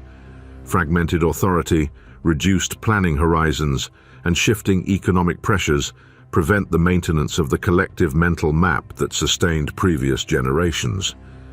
The pyramid's geometry cannot remain precise if those who measure and place the stone cannot trust or verify the measurements of their predecessors. Alignment drifts, foundations relax, angles wander. The form persists, but the underlying system of coordination erodes. Moreover, the fossilized geometry of the Old Kingdom may explain why, even with the same materials, tools, and labor, later civilizations could replicate the pyramid's silhouette, but not its precision. Limestone quarries still existed, rods and plumb lines remained available, skilled craftsmen endured, yet the intangible framework, the shared reference, the procedural memory, the coordination discipline, had thinned. Precision is not purely mechanical, it is relational. It exists in the web of human agreements, rehearsals, and checks. When that web frays, the output declines even if the inputs remain. The Great Pyramid, then, is both a monument and a mirror. It reflects not only the technical capabilities of ancient Egypt, but the social, cognitive, and administrative architecture that produced those capabilities. To read the pyramid geometrically is to read the strength and coherence of the Old Kingdom state. To observe the subtle drift in Middle Kingdom structures is to observe the weakening of that coherence. And the question becomes acute. If geometry is state power, if each precisely leveled stone encodes a reference frame agreed upon and maintained across generations, then what happens when those reference frames fracture? When the alignment between human intention, measurement, and authority dissolves, the monument can be raised, the form can be copied, yet the invisible architecture of coordination, the very heart of precision, slips away. Perhaps the pyramid's enduring lesson is not the grandeur of its stones. Perhaps it is the fragility of human systems themselves. For no matter how heavy the block or vast the base, if the shared mental map that governs placement falters, precision falters. Civilizations may persist, pyramids may rise, but the invisible scaffolding that made extraordinary accuracy possible can vanish, leaving only echoes carved in stone. And so we are left at a threshold, staring across centuries. How much of human achievement rests not in tools, materials, or even knowledge, but in the stability of the networks that sustain it? What happens when those networks unravel? What becomes of measurement culture when the reference frames, the invisible frameworks of coordination, fracture? What do you think about this? The human eye is easily deceived. A pyramid looks like a pyramid. Its silhouette, the familiar tapering triangle against the desert sky, can be reproduced with nothing more than imagination and basic measurement. But the illusion of similarity conceals an invisible dimension: tolerance. The difference between a structure that merely resembles its predecessor and one that embodies the same precision is measured not in meters but in millimeters, not in degrees but in arc seconds. Consider an analogy from modern engineering. Aircraft designers may provide blueprints for a jet. A skilled workshop can replicate the shape, the contours, the proportions. To the casual observer, the copy is indistinguishable from the original. Yet unless the metallurgical processes are faithfully reproduced, unless alloys are handled with the same heat treatments, and unless rivet tolerances are strictly controlled, the copy will fail under stress. Aerodynamic stability, structural resilience, and fatigue life all depend on hidden tolerances. The outer form is simple to duplicate. The functional precision is not. Pyramids exhibit the same principle. Later, Egyptian builders had access to blueprints of form. They knew the intended slope, the base dimensions, the number of courses. They could observe the Old Kingdom pyramids and attempt replication. Yet the act of copying shape does not transfer process knowledge. It does not transmit the cognitive discipline necessary to maintain precise baselines across hundreds of meters of stone. It does not transmit the repeated verification cycles, the angle cross-checks, or the integration of stellar observation with terrestrial measurement. In the Old Kingdom, a small error at the base could propagate across layers. If an angle is off by a fraction of a degree at the foundation, by the upper courses, the deviation can reach meters. Controlling this propagation requires more than shape. It requires an internalized understanding of measurement error, reference frameworks, and organizational discipline. Later builders, though aware of the form, were not necessarily trained in the underlying rigor. They knew the destination, but not the steps that guarantee arrival. Consider the construction of the Pyramid of Amenemhat I. Its slope approximates that of earlier structures. Its height suggests ambition. Yet surveys reveal that the corners deviate more widely than the Old Kingdom pyramids, and the foundation exhibits subtle undulations. The visual template was copied, but the baseline calibration, the invisible scaffold of precision, was lost. The builders could see what had been achieved. They could not enforce the same constraints that had made it possible. This distinction between form and process has profound implications. Copying a shape is mechanical, almost instinctual. Observing proportions, sketching lines, and marking angles are tangible acts. Preserving tolerance is abstract. It requires the discipline to measure, remeasure, and to account for errors that are imperceptible to the eye. It demands shared mental models that encode geometric truth, repeated verification cycles, and a culture that rewards adherence to precision over expediency. Without this culture, the copy loses fidelity even as the form persists. The gap between visible replication and invisible precision is not limited to ancient Egypt. Modern engineers encounter the same dilemma. One can produce an identical chassis, a visually perfect engine block, a nearly indistinguishable facade, yet performance under load, resistance to environmental stress, longevity, all depend on the hidden tolerances embedded by disciplined processes. Blueprints transmit intention. Process control transmits capability.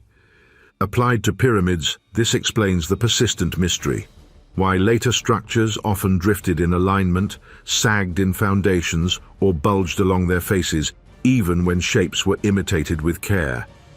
The geometry was intelligible, the discipline was not. The Old Kingdom pyramids were not merely stone, they were codified operations, repeated and verified across years and generations. Once the underlying procedural knowledge fractured, whether through political instability, workforce disruption, or erosion of measurement culture, the visible form could be replicated, but the extraordinary precision could not. This observation challenges our assumptions about civilization. If what survives is form but not tolerance, then perhaps what defines advanced civilization is less the monuments themselves and more the invisible scaffolds that govern their creation. It is not simply knowledge of shapes or formulas, it is the collective discipline, the systemic controls, the processes that enforce standards over time. Civilization may therefore be measured not by the height of its pyramids, the length of its aqueducts, or the curvature of its domes. but by the tolerance thresholds it maintains, the limits within which human endeavor reliably produces repeatable results. The Old Kingdom pyramids suggest that civilization is not just an accumulation of accomplishments, but a sustained orchestration of human cognition, labor, and verification. When the orchestration falters, form can survive even as function. Precision, stability, reliability decays. Shape becomes hollow. Monumental facsimiles endure, but the invisible architecture that gave them integrity vanishes. And so we are compelled to ask, if tolerance thresholds define the operational intelligence of a society, then what happens when those thresholds drift? When shared reference frames dissolve, when verification cycles shorten, when cultural discipline erodes, what remains? Are the pyramids in that sense merely a shadow of civilization's former precision, or a warning that the essence of a society lies not in what can be copied, but in what can be consistently maintained? We like simple stories. They comfort us.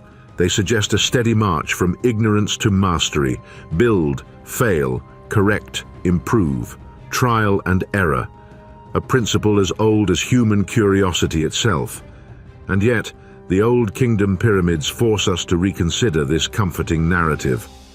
They suggest that brilliance can arrive suddenly at a scale so improbable that linear assumptions falter and that regression can follow without the aid of catastrophe.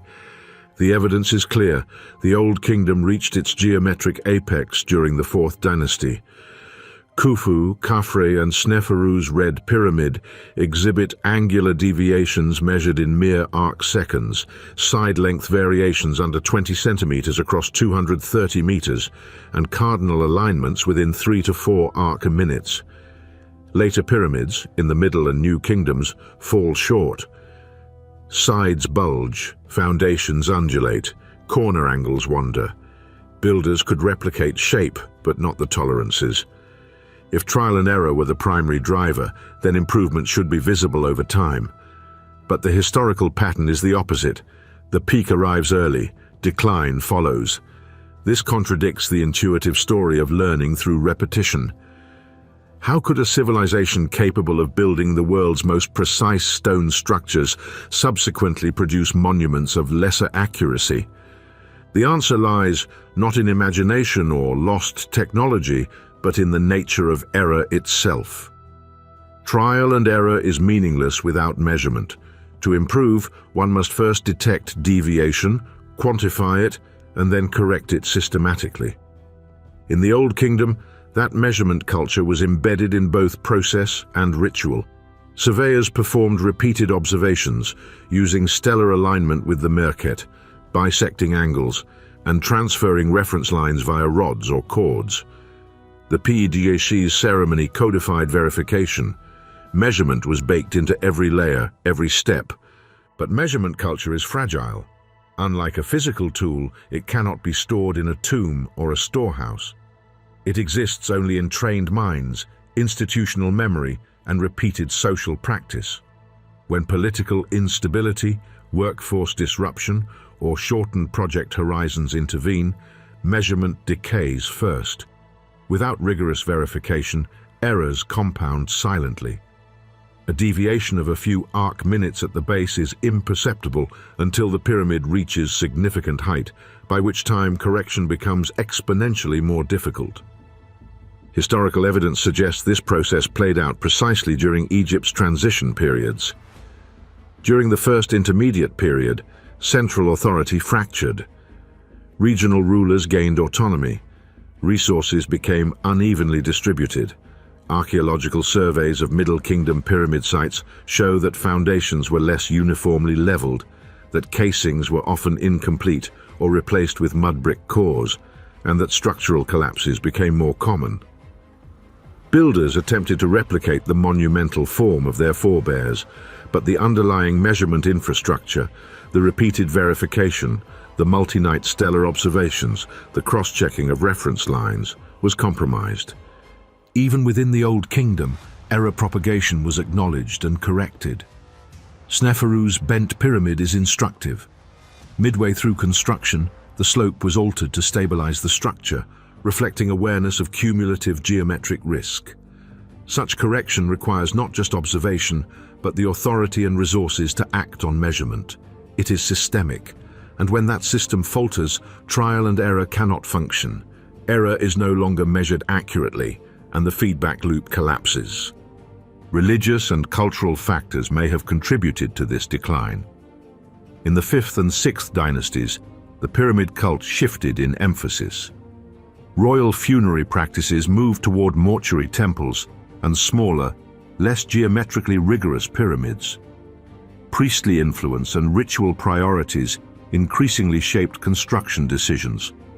Archaeologists note that these later monuments often prioritize symbolic orientation towards solar cults over precise engineering, and inscriptions suggest that ritual correctness and aesthetic form were considered as important, if not more so, than technical perfection. In other words, geometric rigor may have been partially replaced by religious protocol. The measurement culture that underpinned baseline control and angular fidelity gave way to a ritual culture that prioritized the symbolic over the empirical. Accuracy was no longer a social imperative. Faith, tradition, and visible form took precedence. This transition is not hypothetical. Surveys of Senusret III's pyramid at Dashur reveal that its orientation deviates more significantly from true north than any Old Kingdom pyramid. Side lengths vary inconsistently, and the pyramid's base is less uniformly leveled. Yet inscriptions indicate that ceremonial orientation toward the rising sun remained paramount. The builders had inherited the knowledge of form, but not the disciplined process of angular verification. Symbolic alignment replaced operational alignment. Trial and error was still attempted in some sense. Errors were noticed and sometimes corrected, but the cultural feedback loops that enforced statistical precision were weakened. There is also archaeological evidence for the erosion of workforce continuity. Papyrus fragments and administrative records indicate that during the Middle Kingdom, laborers were increasingly conscripted seasonally, rotated more frequently, and organized into smaller crews. Such reorganization disrupts institutional memory. A surveyor who has spent years mastering angular transfer methods may not find a sufficient cohort of trained apprentices to maintain standards over decades. When continuity is lost, feedback loops break and errors compound silently, invisible to those untrained to measure them. The Old Kingdom pyramids demonstrate that trial and error works only when errors are observable, measurable, and systematically corrected. When observation becomes intermittent, when verification culture decays, and when social priorities shift, trial and error no longer functions as a driver of improvement. Repetition without measurement produces random variance, not refinement. Form may persist, but precision erodes. And so we confront a provocative question. If the decline in pyramid precision coincides with the rise of ritual prioritization over empirical verification, then did religious and cultural shifts effectively replace the operational measurement culture? Did symbolic correctness become a substitute for geometric discipline?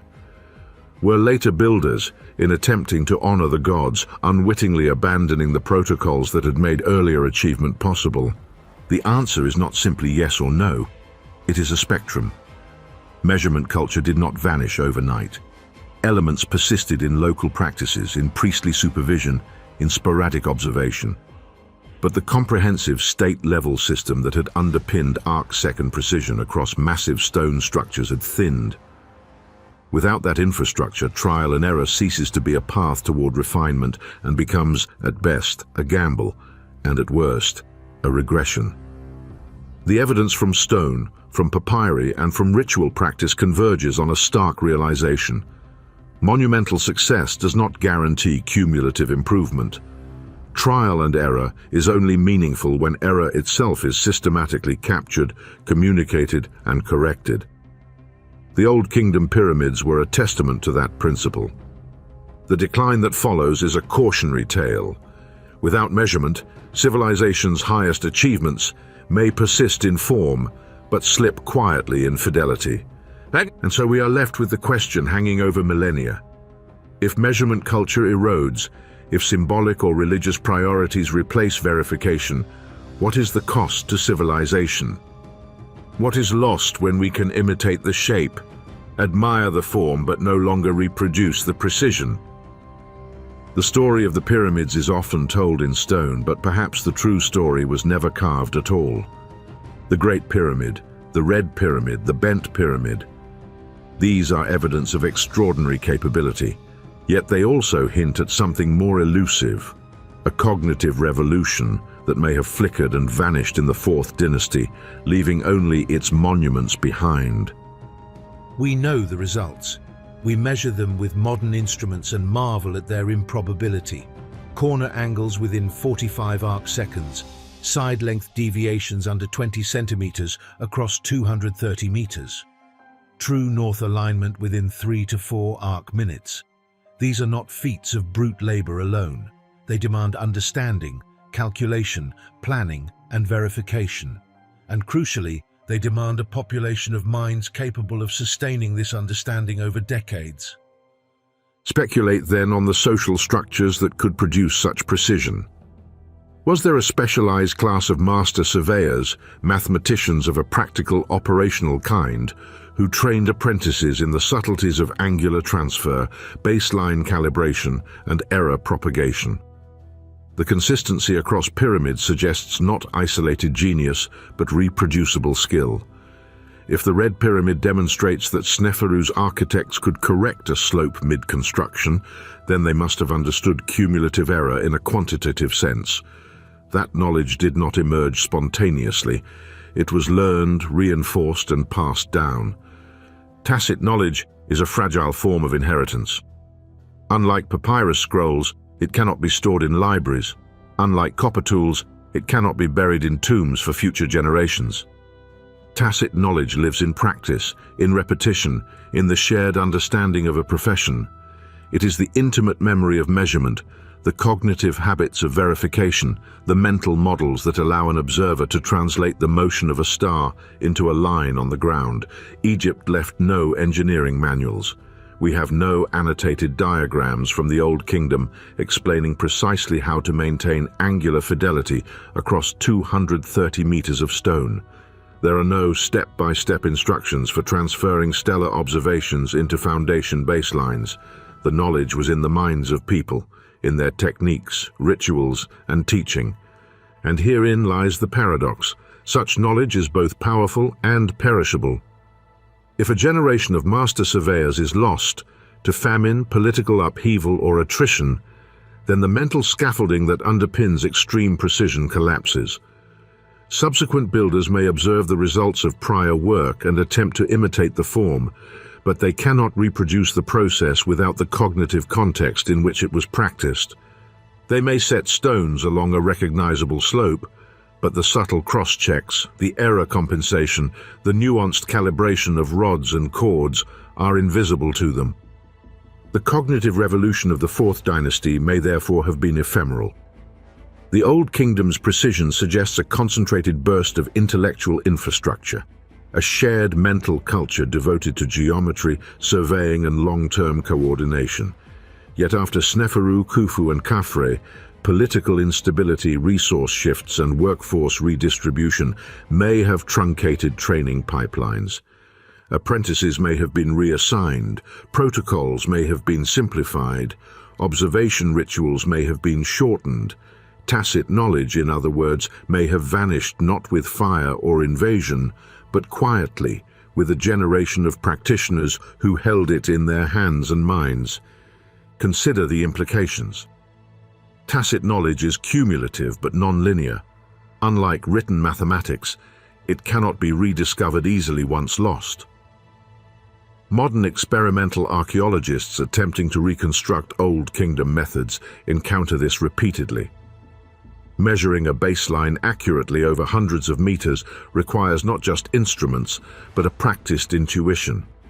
Knowing how a rope stretches in the sun, how rods settle into the sand, how nightly stellar transits shift with atmospheric refraction, Each variable introduces potential error.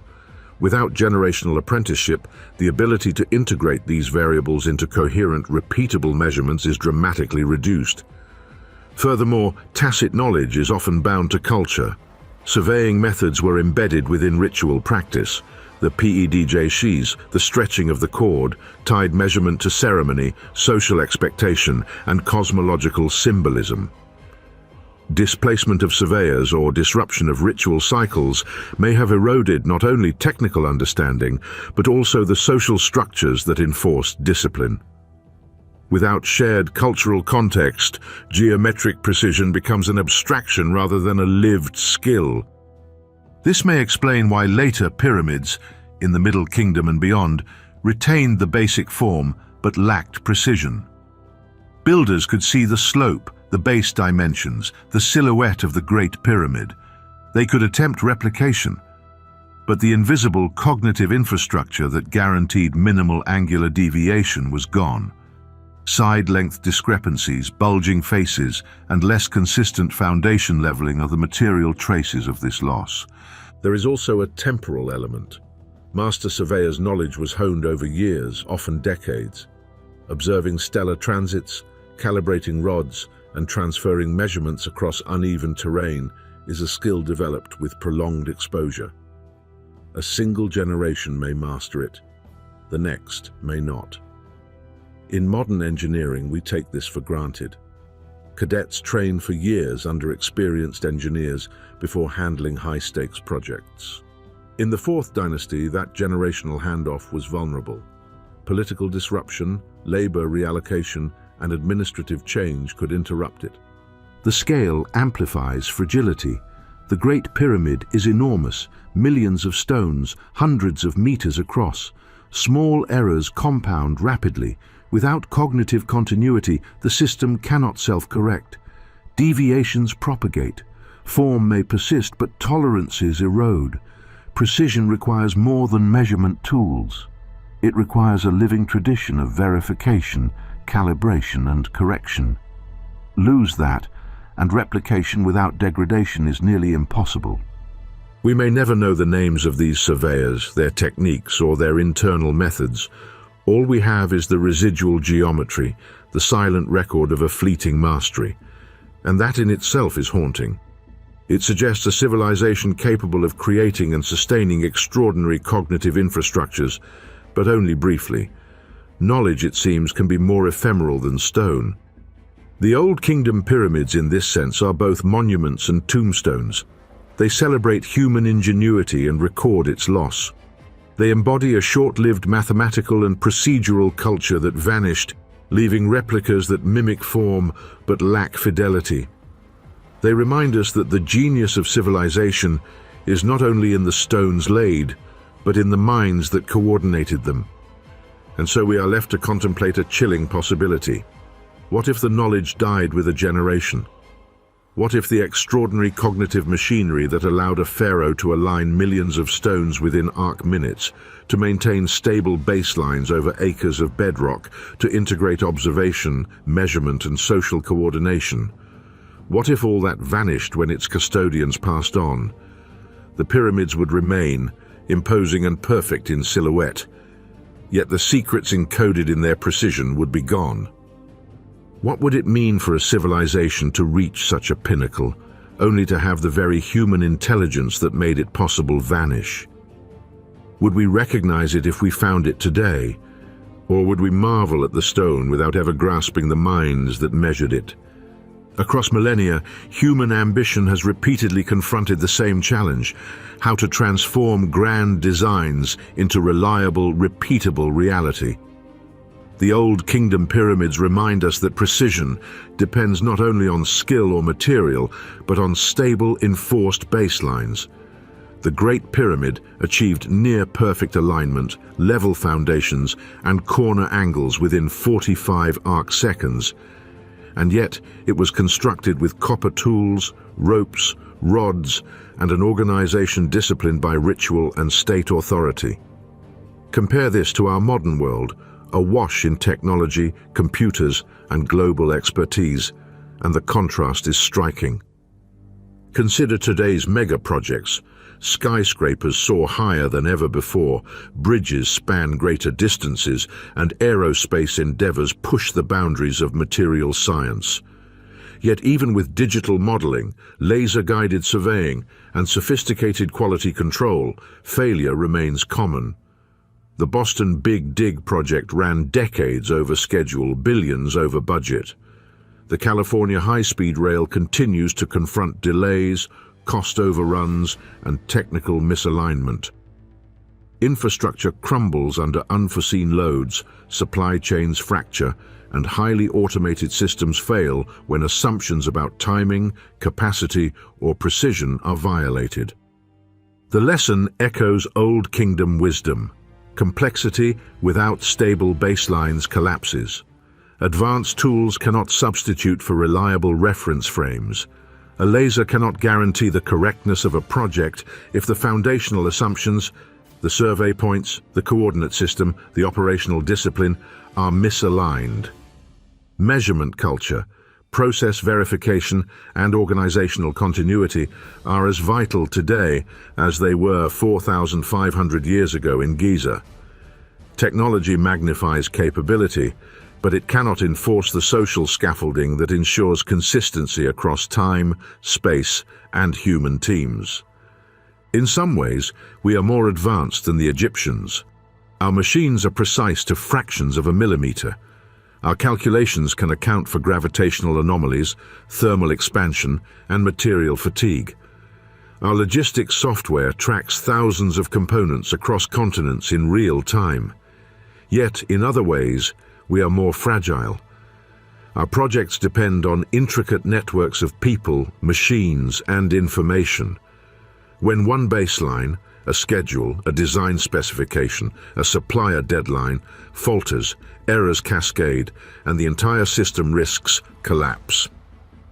The difference between success and failure often hinges not on raw capability, but on adherence to shared reference frameworks and disciplined verification. Even simple modern examples mirror ancient lessons. Consider a high-rise built on a flawed survey baseline. A minor misalignment at ground level can become an exponential error at the upper floors. Even the most advanced cranes and lasers cannot correct what was poorly measured at the foundation. Similarly, supply chains rely on precise timing, trust, and standardized units across continents. If those baselines are violated, a port closes unexpectedly, a factory misreports output, a digital signal misaligns, the system stumbles, delays accumulate, costs explode. Complexity amplifies fragility. This parallel illuminates a profound truth. Civilization's apparent sophistication is inseparable from its commitment to invariance. Technology can extend capability, but it cannot replace discipline. Ancient Egypt achieved staggering precision with far simpler tools because the social, cognitive, and procedural baselines were rigorously maintained. Modern societies achieve spectacular technical feats, yet the same principle applies. When baselines fracture, even advanced systems fail spectacularly. The comparison forces us to confront uncomfortable questions. Are we truly more advanced than the Old Kingdom engineers, or simply differently equipped? Do our computers, software, and logistics networks substitute for human judgment and cultural reinforcement, or merely mask the fragility inherent in complexity? The Egyptians' pyramids stand millennia later, largely unchanged, while our tallest towers, longest bridges, and most ambitious projects remain vulnerable to misalignment, cost, and collapse. Perhaps the lesson is existential. Civilization's resilience is not determined solely by technology, wealth, or knowledge. It is determined by the stability of the reference frames upon which that civilization depends. Baselines, conceptual, social, and technical, are the invisible skeleton of achievement. Without them, no amount of ingenuity guarantees reliability. Complexity magnifies potential, but without disciplined invariance, it amplifies risk. And so we are left with a haunting question. In a world of unprecedented tools and computational power, are we truly masters of our creations, or are we, like later Egyptian builders, operating without the invisible scaffolding that sustains precision? Are our mega-projects the pyramids of our era, impressive in form, yet perilously fragile beneath the surface? If so, what will survive our civilization for millennia? The shape or the tolerance that once defined it? The story comes full circle. Across millennia, the striking contrast endures. Later civilizations could replicate the shape of the pyramids, yet never recapture their precision. The silhouette, the tapering faces, the grand ascension toward the sky, these could be imitated. But the arc-second alignment, the level foundations, the corner angles measured in fractions of a degree, these slipped from human grasp. The lost technology was not a matter of tools or material. It was not copper chisels, sleds, or laborers. Stone alone cannot encode mastery. What was lost, perhaps irretrievably, was process, a disciplined, repeatable method of geometric verification, executed consistently across decades. It was an institutionalized cognitive infrastructure, maintained through shared understanding, ritualized measurement, and centralized authority. The Old Kingdom pyramids did not emerge from trial and error. They emerged from deliberate orchestration, lines observed, baselines verified, errors cross-checked, and knowledge transmitted across generations of surveyors whose minds embodied precision. Consider the scope. A deviation of mere millimeters at the base propagates across the pyramid to create meters of misalignment at the summit. Without repeated checks, without an embedded culture of verification, cumulative error becomes inevitable. This is not a failure of ingenuity, it is a failure of discipline. The extraordinary achievement of Khufu's pyramid, Sneferu's Red Pyramid, and their contemporaries was the human ability to impose invariance on chaos, to make vast quantities of stone conform to exacting standards without written manuals, without steel, without computers. Later builders, confronted with the monumental form, could copy what they saw. They could measure the height, reproduce the slope, and attempt to align corners with reference to visible features. Yet they could not replicate the invisible scaffolding that maintained fidelity across space and time. Without it, error crept in. Foundations sagged, angles drifted, and alignment wavered. The form survived, the discipline did not. This reframes the very notion of technological achievement. Civilization does not rise by invention alone. It rises by embedding repeatable, verifiable processes, by creating social, cognitive, and technical frameworks that enforce accuracy and continuity.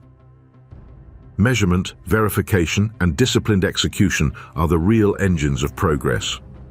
Tools amplify capability, labor magnifies scale, but process, the unseen orchestrated rigor, sustains civilization through generations. Stone, however, is an unyielding witness. It remembers what was once possible. The Great Pyramid remains aligned to true north within 3 to 4 arc minutes.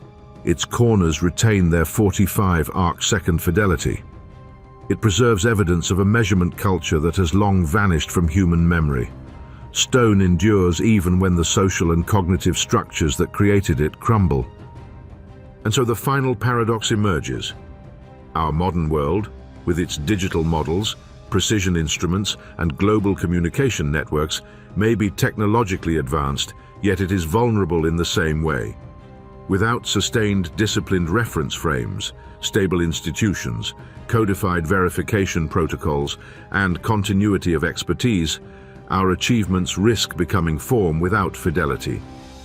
We may replicate shapes, build structures, and launch machines, but subtle precision, cumulative accuracy, and absolute reproducibility are fragile.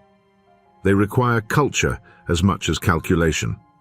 The question now turns inward. If our own measurement cultures weaken, if verification cycles are shortened, if institutional memory falters, then what will survive of our civilization's precision? Will we leave behind structures and systems that appear impressive from a distance, yet lack the rigor that once defined mastery? Will future generations observe the silhouette of our ingenuity and marvel at what we attempted, while being unable to reproduce it exactly as the Egyptians could not after the 4th dynasty? Perhaps the true lesson is both humbling and haunting. The most extraordinary technology is not the one that can be seen, touched, or measured in units of force or length. It is the invisible discipline that enforces exactness over time. It is the shared commitment to measurement, verification, and repeatable process. It is the culture that ensures that human ambition does not drift into approximation, but manifests with the fidelity that allows civilization to endure. And so, we leave the pyramids not as monuments of stone alone, but as testaments to the real lost technology. One encoded in human minds, social systems, and the rigorous orchestration of precision. If our own measurement cultures falter, if our reference frames drift, then what forms will we still be able to copy, but never again execute precisely? What will survive, in other words, is the shape, the memory of our ambition, the shadow of our intelligence. The stone will endure. But the invisible scaffold that once made precision possible, that may be lost forever.